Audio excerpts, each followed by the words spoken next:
In today's clip, I will be talking you through step by step how I drew this pair of eyes. I'll be talking you through how I use the reference image. If you don't have a reference image, I would strongly suggest that you have one. And if you don't have one, you can share the one that I used in today's clip. You will find a link in the description below.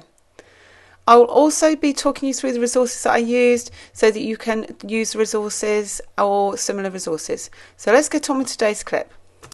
So the first stage of your drawing is obviously sketching out. It's really important you spend your time and get this completely right. And I am using a mechanical pencil for this stage because it's easier to rub out.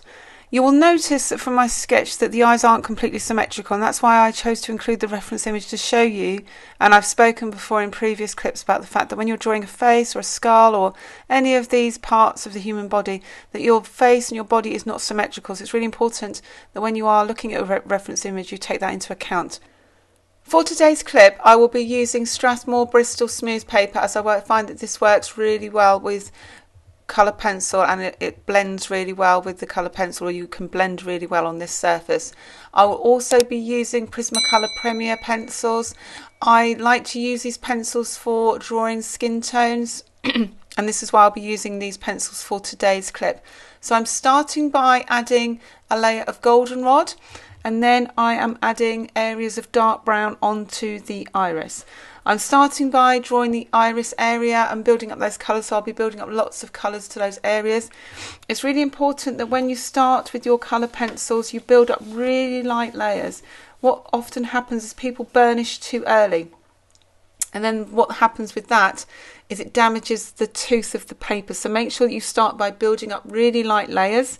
I'm now going in with the black pencil, and it's really important that your pencils are sharp so that you can shade lightly with those pencils. So I will give you a complete list of all of the colours that I've used in the description below. So if you wanted to use that for your reference later, then you can do. So as I said, with these pencils, it's really important you don't burnish too early and you build your layers up lightly. So I'm now going in with burnt ochre to add that kind of warm brown into the centre of the iris. And I will follow that with mineral orange. So I'm just looking at my reference image and looking at all the colours that I can add to that image. And now I'm adding warm grey 90%. As I've said, I will add in the description below a list of all the pencils that I have used in today's tutorial. The most important message is that you need to add your layers really, really lightly, layering on top each layer, because then you will gradually build up your layers. You shouldn't burnish straight away, because then you won't be able to add your layers on top. You will have damaged the tooth of the paper and you won't be able to add anything on top. It's really important when you are drawing the iris that you start with your lighter layer first and then build up your darker layers. So you will notice, as I said at the beginning, that I started with goldenrod, which is that yellowy goldy colour, and then I'm adding all the darker layers on top lightly. So I'm now going in with the 90% grey, and I am going around and adding that dark circle around the edge, but I'm gradually building up layers all the time. I also left a blank area for the highlights. This is really important because it shows the texture of the eye.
I do normally avoid using a black pencil, but sometimes it is needed, and I'm just adding the finishing touches to the iris and obviously adding the black to the pupil. I did add several layers. As I said, you need to add thin layers, one on top of the other, and I'm just adding final details to the pupil and also to the iris, and also I'm adding an edge to the iris. And it's really important that all the time these are light layers, not digging in with your pencil, but it's very rarely that I would use a black pencil. This is the 90% warm grey pencil, and I do use that quite often, but it's very rarely, as I say, that I will use black. But drawing a pupil is one occasion where that is necessary, and the edge of that iris, it's important that we make that pop out, but you need to use your pencil really lightly.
So to give the iris a bit of depth, I'm now going around the edge of the iris with a slate grey, and I'm now going around with the cloud blue just to give it a bit of depth and to make it pop out.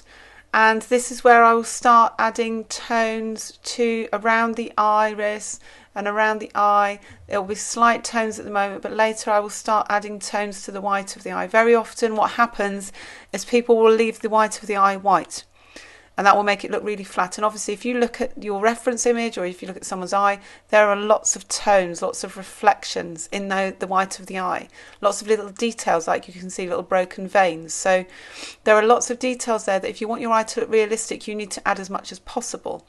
So I will start to add areas to that soon. I'm still adding finishing touches to the iris because I want it to look as realistic as possible. Now I'm starting to add the cloud blue. And as I always do with my pictures, I start by adding really light layers. So I'm going in with the cloud blue first, and then I'm building up really light layers with the cloud blue, just picking out little areas that I can see on each of the eyes, on each of the whites of the eyes, and then I will go in with darker greys later, and then gradually it will start to burnish up all by itself. Before that, I'm just picking out some last details with the black raspberry on the iris. So now I'm going in with 10% cool grey on the white of the eye, just to build up a really light grey. The good thing about Prismacolors is they've got lots of different greys, lots of variations of grey, so you can pick and choose whether you want a warm grey or a cool grey. I'm now going in with light cerulean blue just around the edge of the white of the eye to pick that out and to make it look a little bit more 3D. So I'm just going around and picking out those edge areas with the light cerulean blue, and then I'm going in with the 90% warm grey. That is a very dark grey, but it's one that I like to use very lightly because it will make it look again more 3D, and as you add these layers up they will burnish on top of each other. I'm now adding the cloud blue again, and this is 50% French grey. This is a really good warm grey to use. You could use warm grey, but this French grey, it's got a little bit of a browny tinge to it. And I'm now going to add some details with blush pink around the edge of the eye, around the tear duct area. It's not quite into the tear duct, but it's where the tear duct starts. So you get those skin tony colours. So I'm starting to add those in, and I'm adding in some clay rose and going round with some 90% and some rosy beige. So you can now see the eye is starting to come together and starting to look a bit more 3D now that I've gone into that white of the eye and not left it flat. It's now starting to look more 3D. So building up the layers with all of those colours, looking at the reference image all the time, looking to see where those areas are. And this is sage green, or pale sage, sorry. This is pale sage. And this colour here is non-photo blue, again going around to make that iris pop out.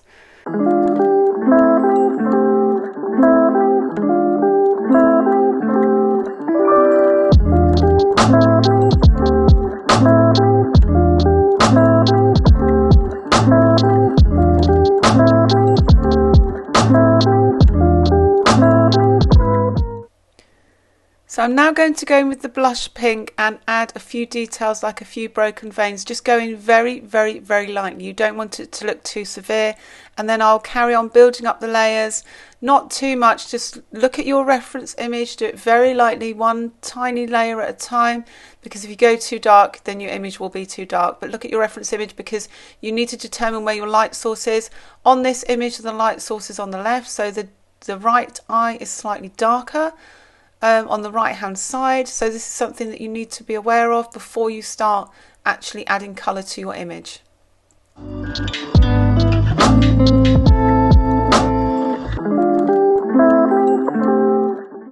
So now I'm going in with a colour called Nectar, which is a colour that I like to use a lot to map out my skin tones when I'm working on skin tones on a portrait. This is a really good colour just to work out where all the darker tones are. You can just use it as a base layer when you're starting to work out where all those tones and the darker areas are going. So I'm going around both of the eyes initially with the Nectar just to work out where all those areas are.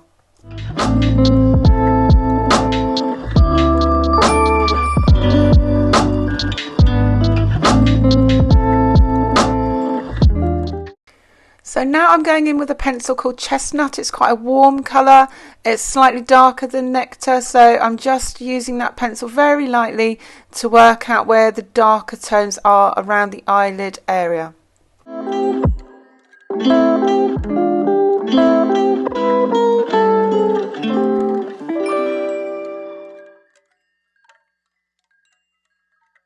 So now I'm going in with Clay Rose to add some warmer tones around the eye and to go back over those tones I've laid down with Nectar and Chestnut just to build the areas up slightly. And I will go also over the right hand eye with Clay Rose.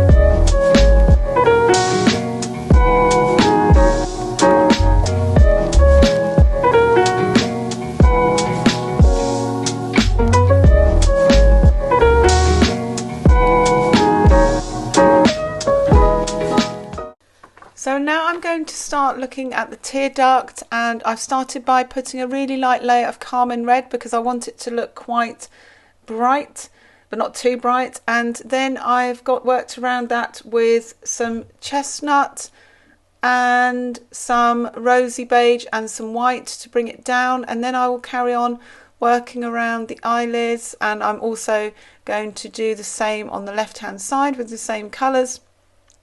I will lift this later and add highlights with white gel pen when I add finishing touches at the end.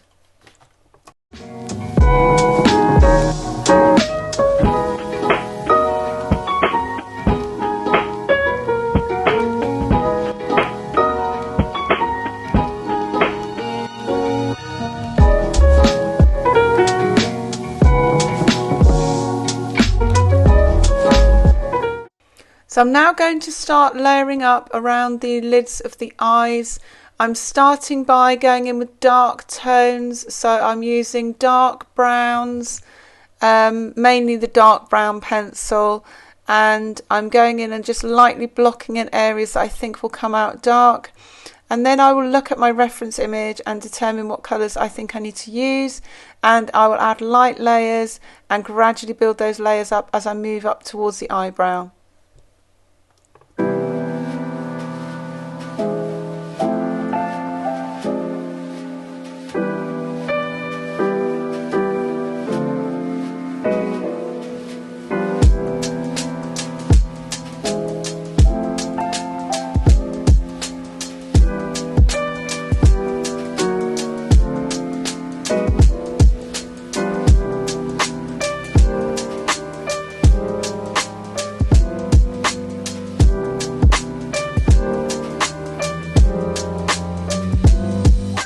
So many of the previous layers had been dark brown and chestnut and terracotta because I was building up warmer layers. I'm now going over the top with peach to build up the lighter layers, and I will keep layering up all of these colours until I am happy with the blend that I have created with my colour pencil. There are some areas where I'm also adding clay rose, and then when I am happy with what I have added, I will go on top with the cream pencil to bring everything together.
So I'm now going to look at the eyebrows. Now sometimes with eyebrows I put a layer of skin tone underneath to match the skin tone around it, but because these eyebrows are quite dark, I'm going to put a few different layers of brown. I started by putting a layer of burnt sienna, which was already on there. I've then put a layer of dark brown, and I'm now going on top with the Faber-Castell black pencil. The reason I'm using Faber-Castell black is because it has a really hard lead to it. The Prismacolor Premier pencils have a wax lead and they're very soft. And for the eyelashes and for the eyebrows, I will use the Faber-Castell because they've got a hard lead to them, and it means that they will keep their point for longer. Now I will go back over this eyebrow again later because the tooth of the paper is shining through, and I want to make sure that that isn't happening. And that's why with these eyebrows I decided to use the layers of brown first. I can see also that on the left hand side there's some areas of skin showing, or some areas of the tooth of the paper there also. So those are areas that I'll have to go back and revisit after I've gone over and around the eye with the additional skin tone pencils that I discussed earlier. And now for the eyelashes. As I said, I'm going to be using the black Faber-Castell pencil because the lead of that pencil is much harder. If I use the Prismacolor, then it's very soft and I'm not going to get that distinct line. Please be really careful when you are looking at your reference image. You will notice that those eyelash lines don't go straight out, they curve around, and I always look at my reference image to see the direction because each person has longer lashes, shorter lashes, thicker lashes. They all look different, and I will go back over this later because the model had eyeliner, so I added a line of black along that line, and I'm going back over adding final touches, adding more hairs to the eyebrow, adding areas around the eye to define it even further, and I'm adding now my eyelashes to the base layer. You'll notice that the eyelashes at the base layer are sparser, there aren't as many, so this is why it's really important that you are looking at your reference image. They're all different lengths, they're going in different directions. These are really important elements to look at so that your image looks more realistic. Really pay attention to those fine details, because that is what will be the difference between your image looking realistic and your image looking cartoony. I'm now going back, adding finishing touches to the tones to make it look realistic, and I'm now going on to the right hand side eye, adding clay rose, building those skin tones up around the eye. So I'll be going in with clay rose, dark brown, terracotta, chestnut, building those skin tones up. As I mentioned earlier, because of the light source coming from the left hand side, the right hand side will be darker. I'm not going to make it as dark as I normally would on the image, because I just wanted to give you a representation of the eyes, and if I made it too dramatic out of context with the rest of the portrait, it may have looked a bit strange. So I'm just lightening this eye up a little bit more than I normally would. I'm going over those darker tones with the peach and the cream just to lift those layers up. I'm not going to go in with the full-on burnish yet. I'm just adding the layers really lightly. As I said, it's really important that you add those layers lightly in the beginning, and that it's a gradual process. If you go in too quickly, what will happen is you'll damage the tooth of the paper and you won't be able to go back over those layers. It will leave marks and it won't look like a realistic skin tone. I'm adding terracotta to the layers so that you've got a darker edge. I'm now adding burnt sienna to the eyebrow for that base layer, and I'm now adding darker tones around the eye.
So I'm now going to go in again, adding those final eyelashes. Remember, you don't add as many to that base layer.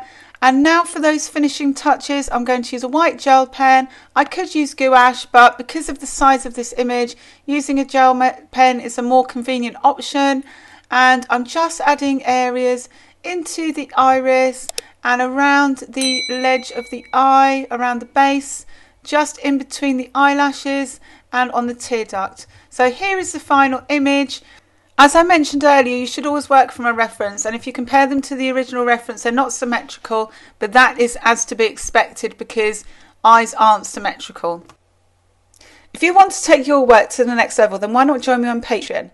You will have access to a wide variety of exclusive content, including real-time tutorials, exclusive Patreon content, and also one-to-one feedback on your work. So why not become a patron to start the next step in your journey to drawing success?